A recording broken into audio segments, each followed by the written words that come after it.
আমি আফানিয়া দ্বাদশ শ্রেণী বিদ্যালয়ের এইচএম। আজ স্কুলে আসার পর আমরা প্রথমে মর্নিংয়ে লক্ষ্য করলাম যে প্রথমেই আমাদের যে মেইন ফটকটা যে গ্রিলের তালা ভাঙা। তারপরে ভিতরে প্রবেশ করার পর দেখা গেল কি যে 6টি রুম পরপর 6টি রুম ভাঙা। এর মধ্যে এইচএম এর room, office room, examination room, tinkering lab, তারপরে আমাদের মেল ফিমেল স্টাফ রুম এবং মিড ডে মিলের যে রুমটা সেই রুমটা সহকারে। তারপর দেখা গেল কি আমরা যখন আবার দেখা গেল কি যেদিকে বোর্ডের আমার কাজকর্ম হয়, ত্রিপুরা বোর্ডের যে পরীক্ষা, মাধ্যমিক 12-এর পরীক্ষা, সেই রুমেরও মেইন যে কলাপসের গেট ভাঙা। তারপর ভিতরে সবাই আমরা প্রবেশ করলাম। প্রবেশ করার পর দেখা গেল কি টোটাল সমস্ত 6টি রুমের মধ্যে 12টি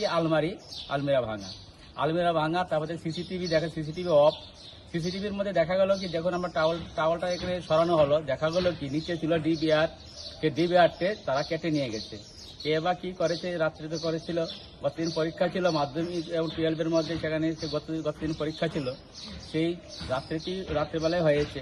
আমাদের কাছে কোনো প্রুফ নেই, যেহেতু ডিবিআরটা সেখান থেকে তারা খুলে নিয়ে গেছে। তারপর দেখা গেল কি যে আমাদের এক্সাম সেকশনের সমস্ত আলমারিগুলি ভাঙা, পেপারগুলি উলট পালট করা, অফিস রুমের পেপারগুলি উলট পালট করা। তারপর দেখা গেল যে সার্ভিস বুক যারা ছিল এখানে সমস্ত এমপ্লয়ি, সেই আলমারিটা ভাঙা, সেগুলিও উলট পালট করা।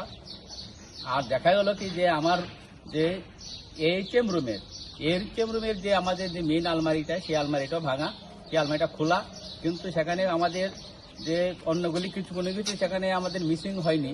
মিসিং হয়েছে ডিবিআরটা মিসিং হয়েছে, বাকিগুলি অক্ষত অবস্থায় আছে। আর কিছু মেল স্টাফ রুমে একটা আলমারির মধ্যে কিছু টাকা ছিল, সেই টাকাগুলি আমরা পাইনি। আর তো এখানে আমরা সকালবেলা আসার পর আমতলী থানাতে আমরা সেখানে ইনফর্ম করার পর তার পুলিশ সেখানে আসলো, তারা এসে সেখানে আসলো, সবগুলি তারা ছবি তুলে নিল, সবগুলি দেখলো। দেখার পর আমরা সেখানে গিয়ে জিডি এন্ট্রি করলাম।